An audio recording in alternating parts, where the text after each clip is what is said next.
అదే RTV app వార్తల్ని క్షణాల్లో చదివే అవకాశం ఉంటుంది. ఒక న్యూస్ పేపర్, ఒక టెలివిజన్ ఛానల్ మీ చేతుల్లో ఎప్పుడూ ఉంటాయి. విజిలెన్స్ వేరు, రెగ్యులర్ వేరు. ఎవరి డ్యూటీలు ఆడే మీకు సంబంధం లేదు. అదే మళ్ళీ మొదలుకు వస్తారు. చెప్పేది అదే కదా, రెగ్యులర్ డ్యూటీలు వేరు, విజిలెన్స్ వేరు. మీరు విజిలెన్స్లో ఉన్నారా? అవును. అంటే మీరు ఆఫీస్లో ఉన్నారు, మీకు బాధ్యతగా ఎస్పీ గారికి ఫిర్యాదు చేయాలని చెప్పారండి. ఆల్రెడీ కలెక్టర్ గారి నోటీసులో కూడా పెట్టారు వాళ్ళ ఆఫీస్ నుంచి.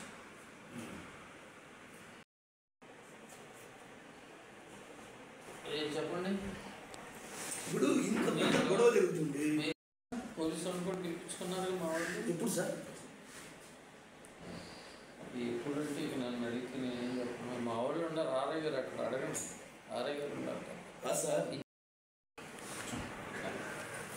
కడప జిల్లాలో ఇసుక టెండర్లు వివాదాలకు దారితీస్తున్నాయి. ఏదైతే తెలుగు తమ్ముల మధ్య తన్నుకుంటున్న పరిస్థితి ప్రధానంగా కనిపిస్తుంది. ఏదైతే కడప జిల్లాలో ఉన్నటువంటి సిద్ధోటం మండలం గుండ్లమూల, అదేవిధంగా చక్రాపేట మండలం గండుకొవ్వూరు ప్రాంతాలకు సంబంధించి టెండర్లు ఈరోజు నిర్వహించారు. ప్రస్తుతం మనం ఇక్కడ ఈ కార్యాలయం వద్ద ఉన్నాం. ఈ కార్యాలయం వద్ద ఒక్కసారిగా కూడా ఉద్రిక్త పరిస్థితుల్లో చోటు చేసుకున్న పరిస్థితి. ఇక్కడంతా కూడా బీటెక్ రవి అనుచరులు, టీడీపీ మాజీ ఎమ్మెల్సీ బీటెక్ రవి అనుచరులు ఇక్కడికి రావడం, అదేవిధంగా ఎవరైతే టెండర్లు వేయడానికి వచ్చారో వారందరినీ కూడా అడ్డుకున్న పరిస్థితి. అంటే ఒక రకంగా ఉద్రిక్త వాతావరణమే నెలకొందని చెప్పాలి. అయితే ఈ ఉద్రిక్త వాతావరణం నెలకొన్న సందర్భంలో కూడా ఆర్టీవీ ఎక్స్పెషల్లీ కలెక్టర్తో పాటు ఎస్పీకి కూడా ఫోన్లు చేసింది. అయితే ఎస్పీ కానీ అటు కలెక్టర్ కానీ స్పందించకపోవడంతో కూడా ఒక రకంగా ఉద్రిక్త పరిస్థితులు దారితీశాయి.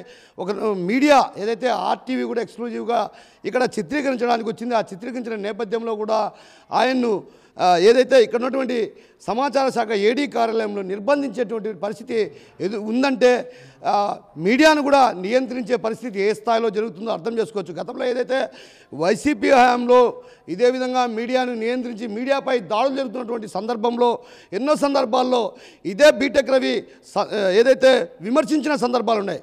అదే బీటెక్ రవి అనుచరులు ఈరోజు తాజాగా ఏదైతే మీడియా పైన కూడా ఒక రంగా దురుసుగా ప్రవర్తించినటువంటి పరిస్థితి కనిపించింది. ఏదైతే గుండ్లమూల కావచ్చు, అదేవిధంగా గండుకొవ్వూరు ప్రాంతాలకు సంబంధించి టెండర్లు నిర్వహిస్తున్న పరిస్థితుల్లో కూడా ఒక్కసారిగా కూడా ఎవరైతే టెండర్లు వేసేదానికి వచ్చారో సిద్ధోటం మండలానికి సంబంధించి కావచ్చు, వారంతా కూడా టీడీపీకి సంబంధించిన వారే, అదేవిధంగా జనసేనకు సంబంధించినటువంటి వారంతా కూడా ఇక్కడికి వచ్చి టెండర్లు వేసేందుకు కూడా ఇక్కడికి రావడంతో ఒకసారిగా కూడా ఉద్రిక్త పరిస్థితులు జరుగుతున్నాయి.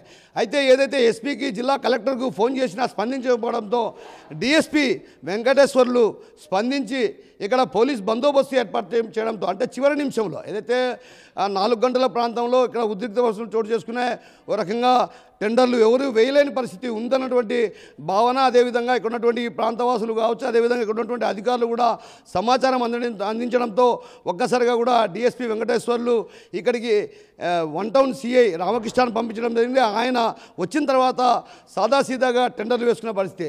మొత్తం మీద చూస్తుంటే మాత్రం జిల్లాలో తెలుగు తమ్ముళ్ళు ఇసుకను దోపిడీ చేసేందుకు అటు భారీ స్థాయిలో స్కెచ్ గీశారు. అందులో భాగంగానే ఎక్కడ టెండర్లు వేస్తే అక్కడ వారిని బెదిరించి తమ వశం చేసుకునేందుకు ప్రయత్నాలు సాగిస్తున్నానికి ఇదొక నిదర్శనంగా చెప్పవచ్చు. ఏదైతే సిద్ధోటం మండలం గుండ్లమూలకు సంబంధించి, అదేవిధంగా సిద్ధోటం మండలం అటు రాజంపేట నియోజకవర్గ పరిధిలోకి వస్తుంది. అయితే రాజంపేట నియోజకవర్గం అందులో ఎంతోమంది తెలుగుదేశం నేతలు ఉన్నారు. అదేవిధంగా అటు సుబ్రహ్మణ్యం ఇన్ఛార్జి సుగవాసి సుబ్రహ్మణ్యం ఉన్నారు. అదేవిధంగా రాజంపేట సంబంధించి అన్నమయ్య జిల్లా అధ్యక్షులు జగన్మోహన్ రాజు, అంటే వీళ్ళ అనుచరుల వర్గాలు ఎవరు కూడా ఇక్కడికి టెండర్లు వేయకుండా ఒక రకంగా అడ్డుకున్నారంటే ఈ పరిస్థితి ఏ స్థాయిలో దారితీసిందో అర్థం చేసుకోవచ్చు. అయితే ఈ నేపథ్యంలో అధికారులు కూడా ఒక రకంగా జిల్లా స్థాయి అధికారులు కూడా స్పందించిన పాపాన పోలేదు. అదేవిధంగా ఇక్కడ ఉన్నటువంటి ఈ కార్యాలయంలో కేవలం కార్యాలయ సిబ్బంది తప్ప డీడీ కూడా ఇక్కడికి రాలేదంటే ఒక రకంగా పరిస్థితి ఏ స్థాయిలో ఉంది అంటే ఒక రకంగా టెండర్లు నిర్వహిస్తున్నారంటే ఖచ్చితంగా అధికారులు అందుబాటులో ఉండాలి. ఏదైతే టెండర్లు నిర్వహించే సమయంలో అటు వారికి సంబంధించినటువంటి ఏవైనా సమస్యలు వెల్లువెత్తినప్పుడు కావచ్చు, అదేవిధంగా ప్రధానంగా ఏవైనా నిబంధనలు ఒకవేళ తెలియనప్పుడు అధికారులు అందుబాటులో ఉండి వారికి వివరించాల్సిన పరిస్థితి. అంటే ఒక రకంగా ఇక్కడ డీడీ కూడా అందుబాటులో లేని పరిస్థితి. ఈ నేపథ్యంలోనే ఇక్కడ ఒక రకంగా ఉద్రిక్త పరిస్థితులు దారితీశాయి. ఈ ఉద్రిక్త పరిస్థితులు దారితీసిన నేపథ్యంలో కూడా అటు ఒక్కసారిగా కూడా అటు మీడియాను కూడా ఒక రకంగా మీడియాపై కూడా దాడి చేసిన పరిస్థితి కూడా కనిపించింది. మొత్తం మీద చూసుకుంటే మాత్రం డిఎస్పీ చొరవతో ఒక రకంగా అధికారులు కావచ్చు, అదేవిధంగా ఇతర ప్రాంతాలకు సంబంధించినటువంటి ఎవరైతే టెండర్లు వేయడానికి వచ్చారో వారంతా చివరి నిమిషంలో ఏదైతే 4 గంటల నుంచి 5 గంటల ప్రాంతంలో టెండర్లు వేసుకున్నారు. మొత్తం మీద చూసుకుంటే మాత్రం ఈ వ్యవహారం అటు బీటెక్ రవి అనుచరులు ఒక రకంగా కడప జిల్లా వ్యాప్తంగా ఒక రకంగా హల్చల్ చేస్తున్నారు. టీడీపీ కార్యకర్తలనే బెదిరిస్తున్న పరిస్థితి ప్రధానంగా కనిపిస్తుందంటే వారు ఏ స్థాయిలో రెచ్చిపోతున్నారో అర్థం చేసుకోవచ్చు. కెమెరా పర్సన్ హరితో కిషోర్, RTV, కడప కలెక్టరేట్ నుంచి. కడప జిల్లాలో ఇసుక టెండర్లు వివాదాలకు దారితీస్తున్నాయి. ఏదైతే తెలుగు తమ్ముల మధ్య తన్నుకుంటున్న పరిస్థితి ప్రధానంగా కనిపిస్తుంది. ఏదైతే కడప జిల్లాలో ఉన్నటువంటి సిద్ధోటం మండలం గుండ్లమూల, అదేవిధంగా చక్రాపేట మండలం గండుకొవ్వూరు ప్రాంతాలకు సంబంధించి టెండర్లు ఈరోజు నిర్వహించారు. ప్రస్తుతం మనం ఇక్కడ ఈ కార్యాలయం వద్ద ఉన్నాం. ఈ కార్యాలయం వద్ద ఒక్కసారిగా కూడా ఉద్రిక్త పరిస్థితుల్లో చోటు చేసుకున్న పరిస్థితి. ఇక్కడంతా కూడా బీటెక్ రవి అనుచరులు, టీడీపీ మాజీ ఎమ్మెల్సీ బీటెక్ రవి అనుచరులు ఇక్కడికి రావడం, అదేవిధంగా ఎవరైతే టెండర్లు వేయడానికి వచ్చారో వారందరినీ కూడా అడ్డుకున్న పరిస్థితి. అంటే ఒక రకంగా ఉద్రిక్త వాతావరణమే నెలకొందని చెప్పాలి. అయితే ఈ ఉద్రిక్త వాతావరణం నెలకొన్న సందర్భంలో కూడా RTV ఎక్స్పెషల్లీ కలెక్టర్తో పాటు ఎస్పీకి కూడా ఫోన్లు చేసింది. అయితే ఎస్పీ కానీ అటు కలెక్టర్ కానీ స్పందించకపోవడంతో కూడా ఒక రకంగా ఉద్రిక్త పరిస్థితులు దారితీశాయి. ఒక మీడియా ఏదైతే RTV కూడా ఎక్స్క్లూజివ్గా ఇక్కడ చిత్రీకరించడానికి వచ్చింది, ఆ చిత్రీకరించిన నేపథ్యంలో కూడా ఆయన్ను ఏదైతే ఇక్కడ ఉన్నటువంటి సమాచార శాఖ AD కార్యాలయంలో నిర్బంధించేటువంటి పరిస్థితి ఉందంటే మీడియాను కూడా నియంత్రించే పరిస్థితి ఏ స్థాయిలో జరుగుతుందో అర్థం చేసుకోవచ్చు. గతంలో ఏదైతే వైసీపీ హయాంలో ఇదే విధంగా మీడియాను నియంత్రించి మీడియాపై దాడులు జరుగుతున్నటువంటి సందర్భంలో ఎన్నో సందర్భాల్లో ఇదే బీటెక్ రవి ఏదైతే విమర్శించిన సందర్భాలు ఉన్నాయి. అదే బీటెక్ రవి అనుచరులు ఈరోజు తాజాగా ఏదైతే మీడియా పైన కూడా ఒక రంగా దురుసుగా ప్రవర్తించినటువంటి పరిస్థితి కనిపించింది. ఏదైతే గుండ్లమూల కావచ్చు, అదేవిధంగా గండుకొవ్వూరు ప్రాంతాలకు సంబంధించి టెండర్లు నిర్వహిస్తున్న పరిస్థితుల్లో కూడా ఒక్కసారిగా కూడా ఎవరైతే టెండర్లు వేసేదానికి వచ్చారో సిద్ధోటం మండలానికి సంబంధించి కావచ్చు, వారంతా కూడా టీడీపీకి సంబంధించిన వారే, అదేవిధంగా జనసేనకు సంబంధించినటువంటి వారంతా కూడా ఇక్కడికి వచ్చి టెండర్లు వేసేందుకు కూడా ఇక్కడికి రావడంతో ఒకసారిగా కూడా ఉద్రిక్త పరిస్థితులు జరుగుతున్నాయి.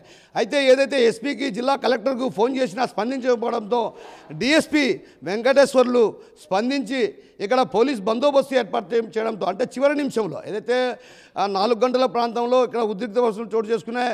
ఓ రకంగా టెండర్లు ఎవరు వేయలేని పరిస్థితి ఉందన్నటువంటి భావన, అదేవిధంగా ఇక్కడ ఉన్నటువంటి ప్రాంతవాసులు కావచ్చు, అదేవిధంగా ఇక్కడ ఉన్నటువంటి అధికారులు కూడా సమాచారం అందించడంతో ఒక్కసారిగా కూడా DSP వెంకటేశ్వర్లు ఇక్కడికి 1 టౌన్ CI రామకృష్ణాన్ని పంపించడం జరిగింది. ఆయన వచ్చిన తర్వాత సాదాసీదాగా టెండర్లు వేసుకున్న పరిస్థితి.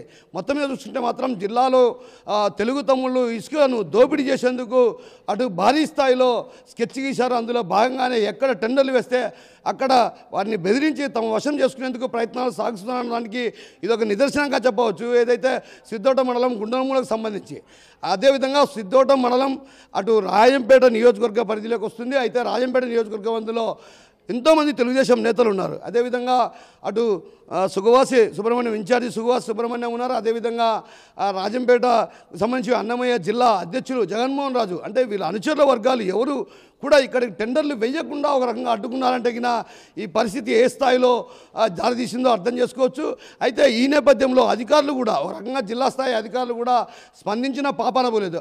అదేవిధంగా ఇక్కడ ఉన్నటువంటి ఈ కార్యాలయంలో కేవలం కార్యాలయ సిబ్బంది తప్ప DD కూడా ఇక్కడికి రాలేదంటే ఒక రకంగా పరిస్థితి ఏ స్థాయిలో అంటే ఒక రకంగా టెండర్లు నిర్వహిస్తున్నారంటే ఖచ్చితంగా అధికారులు అందుబాటులో ఉండాలి. ఏదైతే టెండర్లు నిర్వహించే సమయంలో అటు వారికి సంబంధించినటువంటి ఏవైనా సమస్యలు వెల్లువెత్తినప్పుడు కావచ్చు, అదేవిధంగా ప్రధానంగా ఏవైనా నిబంధనలు ఒకవేళ తెలియనప్పుడు అధికారులు అందుబాటులో ఉండి వారికి వివరించాల్సిన పరిస్థితి. అంటే ఒక రకంగా ఇక్కడ DD కూడా అందుబాటులో లేని పరిస్థితి.